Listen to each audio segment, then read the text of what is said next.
Soyez bénis, encore une fois, soyez bénis. Pour vous tous qui nous écoutent à travers le monde entier, à travers toute l'Afrique, ceux qui nous appellent partout, il y a pas mal de témoignages qu'on entend. Beaucoup ont rendu leurs témoignages par rapport au message que nous prêchons. Que Dieu vous bénisse et que vous bénisse encore.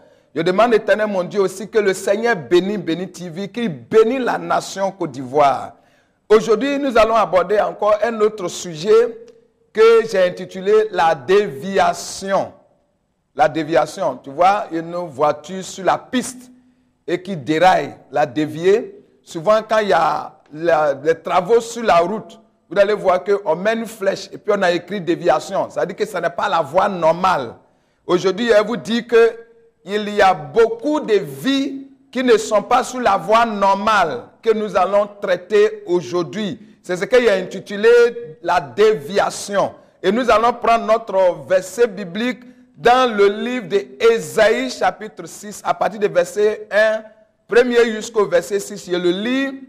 L'année de la mort du roi Osias, j'ai vu le Seigneur assis sur son trône très élevé, et les pans de sa robe remplissaient le temple. Des séraphins se tenaient au-dessus de lui. Ils avaient chacun 6 ailes, 2 dont ils se servaient pour couvrir la face, 2 dont ils se couvraient les pieds, et 2 dont ils se servaient pour voler. Ils criaient l'un à l'autre et disaient, Saint, Saint, Saint est l'Éternel des armées. Toute la terre est pleine de sa gloire. Les portes furent ébranlées dans leurs fondements par la voix qui retentissait et la maison se remplissait de fumée. Alors j'ai dit, malheur à moi, je suis perdu, car je suis un homme dont les lèvres sont impures. J'habite au milieu d'un peuple dont les lèvres sont impures. Amen. J'ajoute un deuxième verset qui est Jérémie chapitre 1, le verset 5. Il dit, avant que je t'eusse formé dans le ventre de ta mère, je te connaissais. Et avant que tu fusses sorti de son sein, je t'avais consacré, je t'avais établi prophète des nations. Alléluia. Bien-aimés frères et sœurs, le même passage que vous venez de voir dans Jérémie chapitre 1, le verset 5, c'est le même témoignage que Dieu a dit dans la vie des prophètes Ésaïe, prophète des nations. Dieu a dit la même chose dans la vie des prophètes Ésaïe. Donc si on veut voir, Ésaïe, prophète Ésaïe et prophète Jérémie ont le même destin commun. Les deux ont le destin commun. Et qu'est-ce qu'il appelle destin commun? Bien aimé, aujourd'hui, il y a des personnes qui entreprennent quelque chose ensemble ou bien qui se marient ensemble. Et vous allez voir qu'après le mariage, ça ne va pas. Parce que chacun a sa vision différente. Et quand il y a visions différentes, ça cause division. Et c'est même aussi quand dans l'affaire aussi. Pour que vous réussissez, il faut que tu choisis le partenaire. Donc, vous avez le destin commun. Donc, il veut dire que Ésaïe et Jérémie ont le destin commun parce que Dieu a dit la même chose. Il a dit, avant que tu sois conçu dans le ventre de ta mère, je te connaissais. Et c'est dans le ventre de ta mère que moi, je t'ai consacré et établi prophète des nations. Mais bien aimés frères et sœurs, de ce que nous venons de lire ici, Dieu, le même message similaire pour toi et pour moi. Dieu a dit le même message similaire. Ce n'est pas qu'avec Ésaïe et Jérémie, on a le même destin commun, mais similaire. Parce que je suis en train de voir quelqu'un que Dieu aussi a dit de toi, qu'avant que tu sois conçu dans le ventre de ta mère, c'est quand tu es dans le ventre de ta mère que moi, Dieu, je t'ai consacré et établi président de la République. Tout ce que tu vas devenir dans ce monde, Dieu te connaissait. Dieu savait. Il t'avait déjà établi. Parce que quelqu'un qui va venir dans ce monde et que Dieu n'a pas son plan, c'est que ces personnes-là ne vont pas venir dans ce monde. Cette personne ne va pas naître d'une femme. Donc tous ceux qui sont sortis dans le sein d'une femme, c'est que Dieu avait ton plan. Dieu avait un grand projet pour toi. Tout le monde n'a pas, Dieu n'a pas le même projet. Il n'est pas un Dieu monotone. Tout le monde n'est pas appelé prophète des nations. Tout le monde n'est pas apôtre des nations. Tout le monde n'est pas évangéliste des nations. Tout le monde n'est pas pasteur des nations. Tout le monde n'est pas prophète des nations. Et tout le monde n'est pas président. De même chose que tout le monde n'est pas ministre. Tout le monde n'est pas député. Tout le monde n'est pas PDG. Mais chacun Dieu appelé. Il y en a même que Dieu sait que tu ne vas même pas aller à l'école. Mais tu seras multimilliardaire. Dieu a dit beaucoup de choses te concernant. Et comme quelqu'un disait, il dit, Dieu a préparé la personne. Il l'a créé et il a mis en toi ses projets. Il a mis en toi ses projets. Et donc, il veut entendre qu'un homme et une femme se croisent. Et puis, il te fait descendre. C'est tout ce qu'il voulait. Mais il y a une chose, comme je le dis, c'est qu'il y a des personnes, quand on leur dit que tu es né de telle femme, tu es né de telle famille, il est déjà découragé. Ce n'est pas parce que ta maman ou ton papa qui t'ont mis au monde sont pauvres que forcément que toi aussi tu es pauvre. Dieu a déjà un projet pour toi. Tu as vu ce qu'il a dit de Jérémie? Il dit, avant que tu eusses formé dans le ventre de ta mère, je te connaissais. Je te dis, bien-aimé frère et soeur, toi qui m'écoutes, que Dieu te connaissait. Avant même que tu sois conçu dans le ventre de ta mère, il te connaissait. Et il a dit, dans le ventre de ta mère, qu'il t'a établi, consacré et établi. Établi quoi? L'homme d'affaires puissant, femme d'affaires puissant, député, préfet, PDG. Dieu t'a pas créé inutilement parce que ce Dieu-là est un maître architecte. Il a un plan pour un tout chacun. Mais le problème est que, vous voyez les athlètes qui courent. Chaque athlète a son numéro et a son couloir. Et même si tu cours mieux, même si tu cours même dépasser l'avion, il faut rester dans ton couloir. Le problème aujourd'hui, c'est que beaucoup qui n'ont pas réussi la vie, on attribue tout à les sorciers. On accuse les sorciers. Mais si moi j'étais sorcier, j'aurais démissionné parce que c'est ce qu'on a fait et ce qu'on n'a pas fait, on nous accuse de tout. Mais comme les sorciers ne vont pas démissionner, on met tout sur eux. Et je vous dis que le problème, gros problème, qui dépasse même la sorcellerie, c'est la déviation ou la perdition. Si tu as perdu sur ton chemin, parce qu'il dit, si l'athlète qui court mieux, et qui n'a pas respecté son couloir, qui dévie, qui rentre dans le couloir de quelqu'un d'autre, même quand il est premier, on va lui dire quoi? Disqualifié, parce qu'il a dévié. La situation, le problème de beaucoup de personnes aujourd'hui, c'est qu'ils n'ont pas su le chemin. Bien-aimé, Jérémie, comme depuis dans le ventre de sa mère, ça a été dit que Dieu l'a établi prophète. Il est resté dans la maison de Dieu, étudier la parole de Dieu, apprendre à être humble, apprendre à être soumis, apprendre à être concret, apprendre à être véridique, très clair. Jérémie, il a appris depuis son enfance. Donc vous voyez, tout ce qui sort dans la bouche de Jérémie sont concrets. Il ne prophétise pas faux. Il prophétise et sa prophétie se réalise après. Parce qu'il a pris son temps pour être formé par celui qui l'a appelé. Par contre, il y a des gens, ils ne savent pas comment ils sont venus dans ce monde. Jérémie a réussi à 100% la vie. Mais Esaïe, non. Bien-aimés frères et sœurs, Esaïe prophétisait depuis chapitre 1 d'Esaïe. Il prophétisait, mais lui-même, il ne ressemblait pas à la prophétie. Pourquoi? Parce que quelqu'un que Dieu a dit que depuis, avant même que tu sois conçu dans le ventre de ta mère, qu'il te connaissait. Et c'est dans le ventre de ta mère qu'il t'a établi prophète des nations. Et Esaïe, quand Esaïe a grandi, où il doit exercer le ministère comme prophète des nations, il a été retrouvé dans le palais royal. Dans le palais royal. C'est là-bas qu'il s'est retrouvé. C'est que si tu ne comprends pas, aujourd'hui, je vais vous donner quelques exemples. Ici, dans notre nation, ici, moi, je connais un jeune homme. Ce jeune homme, il allait à l'école jusqu'à il a eu la maîtrise, la licence en espagnol.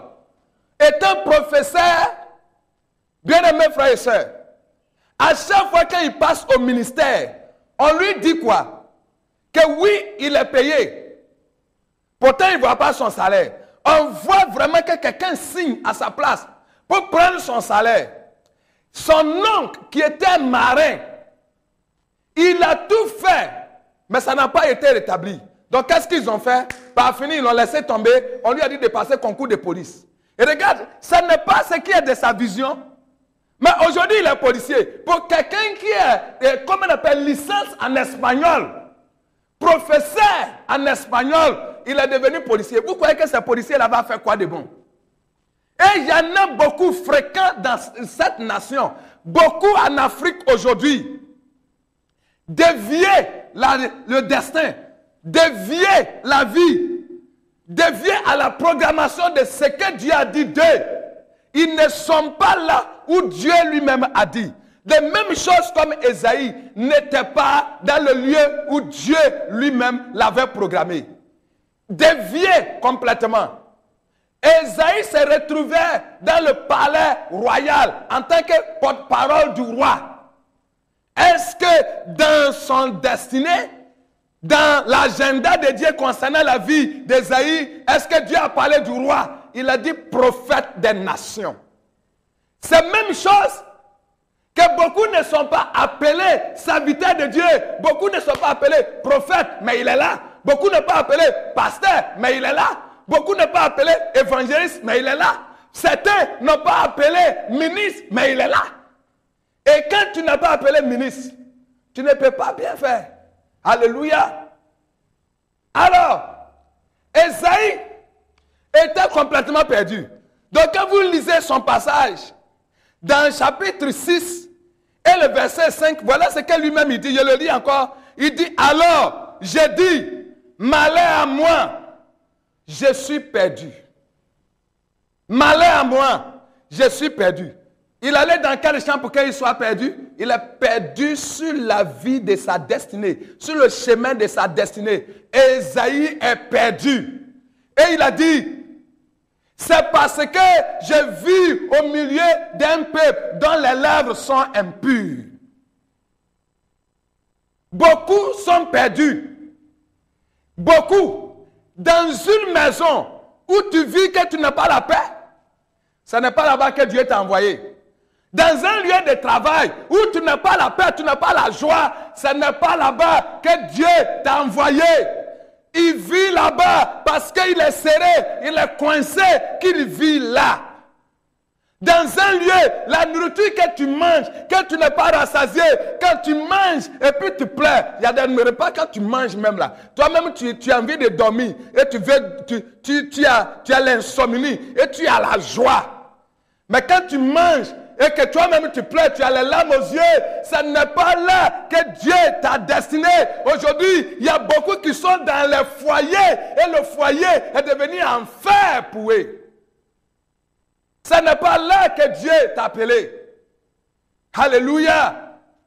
Laissez-moi vous raconter l'histoire d'une femme guérie. La femme, elle s'est mariée légalement. Et quand elle a fait son premier enfant, elle a soulevé l'enfant et voulait taper la tête de l'enfant au mur. Elle est devenue folle. Après, l'enfant grandit, l'enfant aussi est folle. C'est à Abidjan ici. Bien aimés frères et sœurs, on m'a amené cette jeune fille-là pour sa délivrance.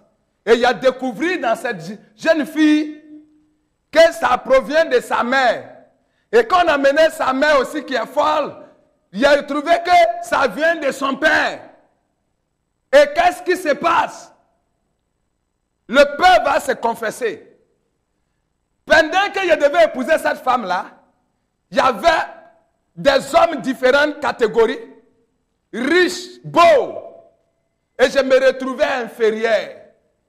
Je sais que je ne peux pas gagner, mais je l'aime la femme. Et qu'est-ce qu'il a fait? Je suis allé chez un féticheur pour aller prendre un médicament pour changer la tête de cette femme. Et c'est à ce moment-là que la femme est tombée amoureuse de moi. Et je l'ai épousée. Tout le monde était étonné du village. Comment est-ce que cet homme-là, non seulement il n'est pas beau, il n'est pas l'argent, et c'est lui-là qui l'a choisi. Ces médicaments, détournement. Et les médicaments sont au terme. Cette dame-là ne doit pas mettre au monde. Le jour où elle accouche, elle doit devenir folle. Et l'enfant aussi. Gloire soit rendue à Dieu. Cette dame et sa fille ont retrouvé leur délivrance. Aujourd'hui, elle a épousé un gendarme. Et ils sont en train de faire leur projet. Dieu qui t'a créé, il va te ramener dans le destin, dans le chemin de destin que lui-même, il t'a programmé. Gloire à Dieu. Mais la seule solution, c'est de revenir à ton Dieu. Beaucoup ne sont pas dans les lieux où Dieu les a appelés. Il y a des gens qui sont en train de souffrir. Tu peux même vendre charbon.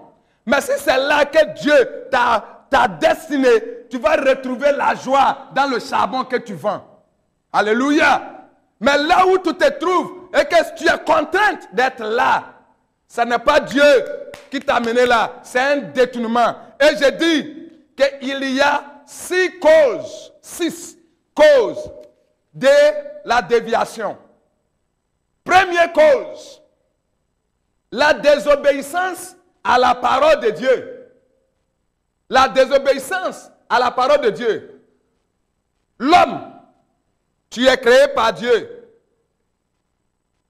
Et la Bible dit, c'est avec la poussière de la terre que Dieu a créé l'homme.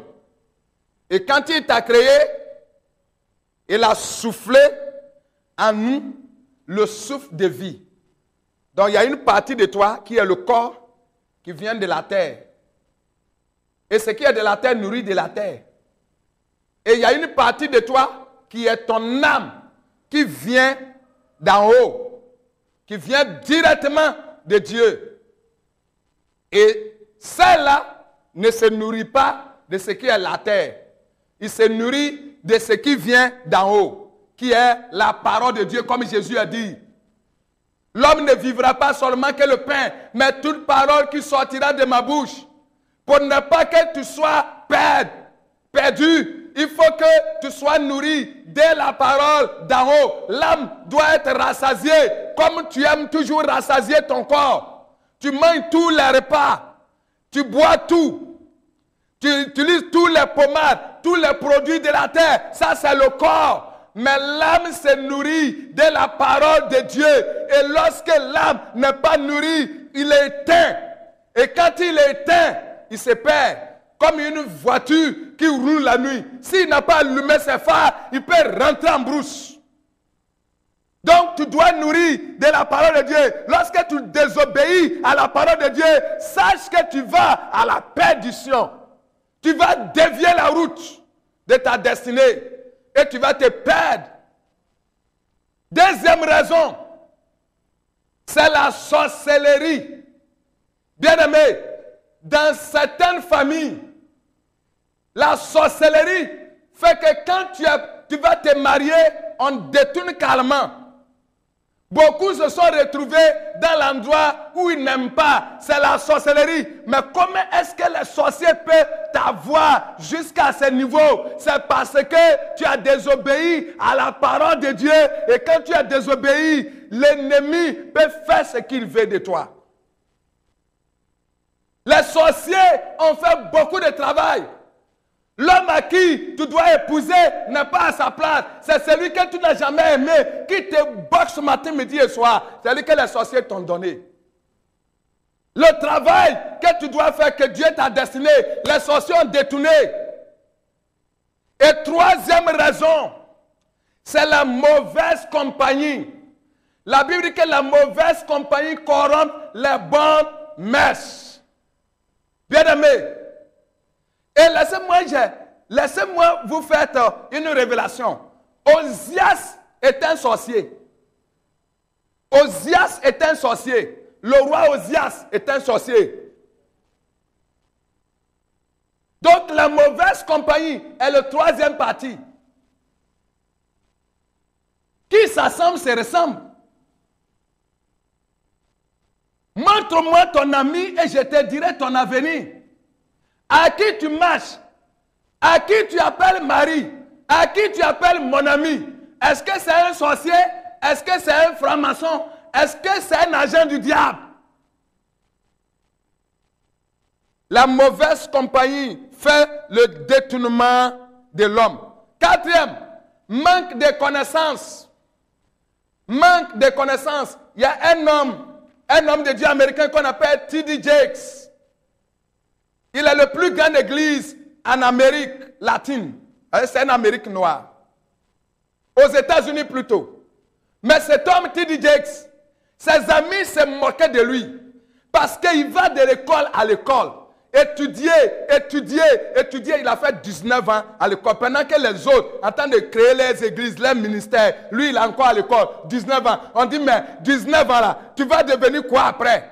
Mais quand il a fini d'être instruit, qu'il a mis le paquet, quand il a commencé son ministère, il a dépassé tout le monde. Aujourd'hui, tout le monde parle de T.D. Jakes. La connaissance. Tu as besoin d'être instruit. Quand on ne connaît pas, on demande. Tu dois te renseigner. Et le cinquième raison, c'est l'envie. L'envie, son cousin, c'est la jalousie. Quand tu es trop envieux, tu deviens jaloux. Et la jalousie continue, ça grandit, ça devient la sorcellerie. La Bible dit que tu ne devrais pas envier de personne. Tu es toi et je suis moi. Pourquoi tu jalouses moi? Et il y a des chrétiens, quand ils voient leurs frères, leurs soeurs s'habiller, il a dit, il n'est même pas joli même dans la Bible. Regarde-moi sa tête. Mais ce n'est pas toi qui l'as créé. C'est parce que tu as envie. Je suis même qu'il a porté là, ça ne va même pas avec son pied. Mais là, ce n'est pas toi. Tout simplement parce que ça n'est pas venu à lui. Et regarde Joseph et ses frères. C'est l'envie qui les a poussés à vendre leurs frères et venir rapporter que Joseph est mort. Regarde la fin. Ils sont tous, quand Joseph a réussi de devenir premier ministre en Égypte, et tous se sont arrivés là-bas. La Bible dit qu'après que cette génération-là a disparu, on les a pris esclaves. Ce n'est pas quelqu'un qui les a amenés. C'est l'envie et la jalousie qui a mené l'Hébreu sur la terre étrangère, dans l'esclavage. Ton envie et la jalousie, si ça n'a pas sorti dans ton cœur, parce que ta petite sœur se marie et toi, la grande sœur, tu es là, et que ça te fait mal, ça va te conduire dans la perdition. Et le sixième, c'est l'orgueil. Sixième raison, c'est l'orgueil. Aujourd'hui, beaucoup soulèvent l'épaule. La Bible dit que c'est lui qui veut être grand, qu'il soit comme le plus petit. Il faut que tu sais. Aujourd'hui, ce n'est pas ce qu'on voit. Beaucoup aujourd'hui de nos collègues, même pour que tu es malade, pour que tu puisses le voir, protocolat sur protocolat, tu vas faire 3 mois avant même que tu vas rentrer à la porte. Tu vas payer un pot avant qu'on te voie. Il y a une dame qui m'a appelé et elle voulait venir me voir, elle pleurait pour son sujet. Elle me demande, l'homme de Dieu, tu prends combien hier? Il a dit, ce n'est pas payant. Bien-aimés frères et sœurs, si tu vis de cette situation-là, j'aimerais que tu me contactes. Pour ceux qui sont à l'extérieur, 00225 57 07 17 57 ou 02 77 28 78. Et mon adresse et mon contact passent sur la bande. Vous pouvez m'écrire sur mon email et je crois bien, si tu as perdu sur ton chemin et que l'endroit où tu te trouves ne te plaît pas, je prie Dieu parce que la Bible dit que lorsque Esaïe a confessé, je suis perdu, malin à moi, la Bible dit que le Seigneur a fait voler un des chérubins pour toucher ses lèvres. Et il a dit, tes péchés sont pardonnés, ton iniquité est expiée. Et Dieu a dit, qui j'enverrai-je? Ésaïe dit, me voici Seigneur, envoie-moi. Maintenant, c'est maintenant, le prophète des nations va exercer son ministère. Des années qu'il a fait dans la maison, le palais royal. Aujourd'hui, le moment est arrivé que maintenant, il va exercer maintenant son ministère. Je prie Dieu pour toi, que tu te retrouves le chemin, que le Seigneur te ramène sur la voie que tu as perdue et que la joie que tu n'as jamais retrouvée, la santé que tu n'as jamais retrouvée, la paix que tu n'as jamais retrouvée, que la paix soit totale. Que ta joie soit totale, parce que l'Éternel va te ramener dans la maison que tu vas aimer, la maison de joie, la maison de paix. Que la gloire de l'Éternel soit sur toi. Soyez bénis au nom de Jésus. Amen.